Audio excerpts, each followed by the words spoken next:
ተዳስልን ተመልካቾቻችን ዜና በምልክት ቋንቋ ቀርባሉ። ጠቅላይ ሚኒስትር አብይ አህመድ ከኬንያ ፕሬዝዳንት ዊሊያም ሩቶ ጋር ውይይት አደረጉ። ጠቅላይ ሚኒስትሩ በማህበራዊ ትስስር ገጻቸው ባሰፈሩት መልእክት የኬንያ ፕሬዝዳንት ዊሊያም ሳሞ ሩቶን ለአንድ ቀን የስራ ጉብኝት መቀበላቸውን ገልጸዋል። ጉብኝቱ በሁለቱ አገሮቻቸው መካከል ያለው ጥልቅ ታሪካዊና ወንድማዊ ግንኙነት የሚያንጸባርቅ ነው ብለዋል ጠቅላይ ሚኒስትሩ። በውይይቱ በሁለትዮሽ ግንኙነት በሚጠናከርበት ሁኔታ ላይ እንዲሁም በአፍሪካ ቀን ሰላምና ጸጥታ ጉዳዮች ላይ መምከራቸውን አመልክተዋል። ይህም በሰላም እና መረጋጋት ብሎም በአፍሪካ መር መፍትሄዎች ላይ ያለንን የወል ጽኑ አቋም የሚያሳይ ነበር ሲሉ ጠቅላይ ሚኒስትር አብይ አህመድ በማህበራዊ ትስስር ገጻቸው ገልጸዋል።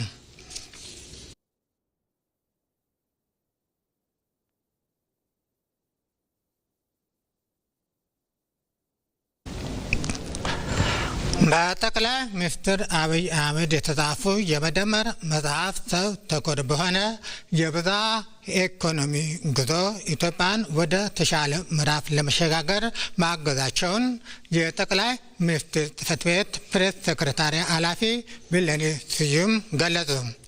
በመጽሐፉ የተነሱ እሳቤዎች በቀላል መንገድ የሚደርስ አዲስ የመደመር ሞባይል መተግበሪያ ይፋ ተደርጓል።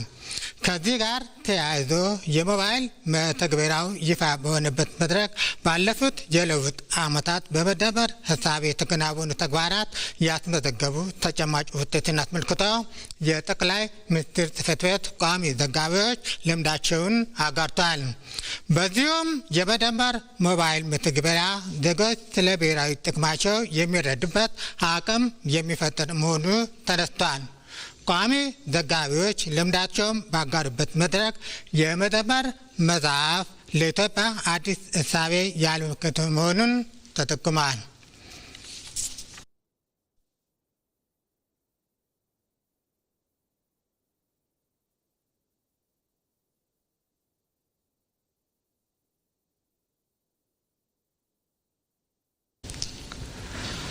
ኢትዮጵያና አሜሪካ የ1.6 ቢሊዮን ዶላር የጤና ትብብር ስምምነት ተፈራረሙ።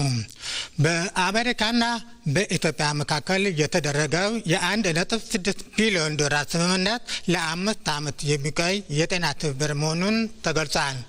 የመገበያያ ስምምነቱን ያደረጉት የገንዘብ ሚኒስትር አህመድ ሺዴ፣ የጤና ሚኒስትር ዶክተር መቅደስ ዳባና በኢትዮጵያ የአሜሪካን አምባሳደር ሄድቪን ማሲንጋ ናቸው። እንደ አውሮፓውያን አቆጣጠር ከ2026 እስከ 2030 የሚቆይ ይህ ስምምነት የጤና ስርዓቱን ለማጠናከር የሚያግዝ ስምምነት መሆኑን ተገልጿል። የገንዘብ ሚኒስትር አህመድ ሺዴ ስምምነቱ የጤና ፋይናንስ ስርዓት ላይ በሰፊው ለመስራት እንደሚያገዝ ገልጸዋል። ይህ ስምምነት ሁለቱ አገራት ያላቸው ዘመናት የተሻገረ ወዳጅነትና ሀገርነት ለማጠናከር ትልቅ ፋይዳ ይኖረዋል ብለዋል። የጤና ሚኒስትሩ ዶክተር መቅደስ ዳባ ስምምነቱ የኢትዮጵያን የጤና ስርዓት ለማጠናከር እንደሚያገዝ ተናግረዋል።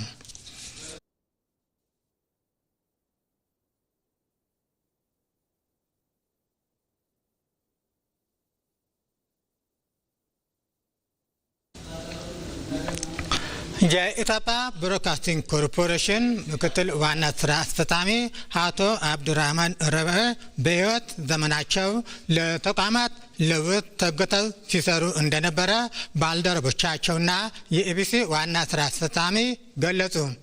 ባደረባቸው ህመም በሕክምና ሲረዱ ቆይተው ከዚህ ዓለም በሞት የተለዩት አብዱራህማን ረበ ስርዓተ ቀብር በአዲስ አበባ ኮልፌ የእስልምና መቃነ መቃብር ተፈጽሟል። አቶ አብዱራህማን በኢቢሲ እና በኦቤን ከሪፖርተርነት እስከ ከፍተኛ አመራርነት ያገለገሉ ሲሆን ሕይወታቸው እስካለፈበት ቀን ድረስም የኢቢሲ ምክትል ዋና ስራ አስፈጻሚ ሆነው እያገለገሉ ነበር። አቶ አብዱራህማን ሩቤ ባለትዳርና የሶስት ልጆች አባት ነበሩ። በቀብር ስነ ስርዓቱ ላይ ከፍተኛ የመንግስት የስራ ኃላፊዎች፣ ቤተሰቦቻቸው፣ ታዋቂ ግለሰቦች፣ የስራ ባልደረቦቻቸውና ወዳጅ ዘመዶቻቸው ተገኝተዋል። የኢትዮጵያ ብሮድካስቲንግ ኮርፖሬሽን በምክትል ዋና ስራ አስፈጻሚው አቶ አብዱራህማን ሩቤ ህልፈት የተሰማውን ሐዘን እየገለጸ ለቤተሰቦቻቸው፣ ለወዳጆቻቸውና ለስራ ባልደረቦቻቸው መጽናናትን ይመኛል።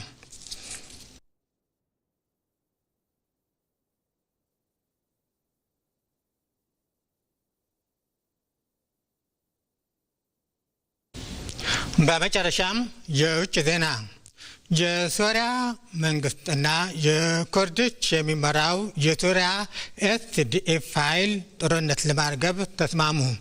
የሶሪያ መንግስትና በኩርዶች የሚመራ የሶሪያ ዲሞክራሲ ኃይል በሰሜናዊቷ ኤሊፓ ከተማ ሰኞ አመሻሹን ባካሄዱት ጦርነት ለመነሻው እርስ በርሳቸው ተወነጃጅለዋል። ሁለቱ ኃይሎች ባካሄዱት የተኩስ ልውውጥ ቢያንስ 2 ሰላማዊ ሰዎች ሲሞቱ በርካታዎች ቆስለዋል ተብሏል። የሶሪያ መንግስት የዜና ወኪል ሳና የሀገሪቱ መከላከያ ሚኒስትርን ጠቅሶ እንደዘገበው የሶሪያ ጦር ኃይል በተሰጠው ትዕዛዝ መሰረት በኤስዲኤፍ ታጣቂዎች የመሳሪያ ምንጮች ላይ የሚያካሂደውን ጥቃት ማቆሙን ገልጿል። የኤስዲኤፍ በበኩሉ ባወጣው መግለጫ ለሶሪያ መንግስት ወታደሮች ምላሽ የጥቃት አጸፋውን በማቆም ጦርነት ለማርገብ መስማማቱን አስታውቋል።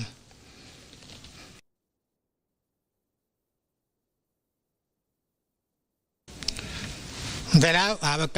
ከቀሪ ፕሮግራሞቻችን ጋር መልካም ቆይታ።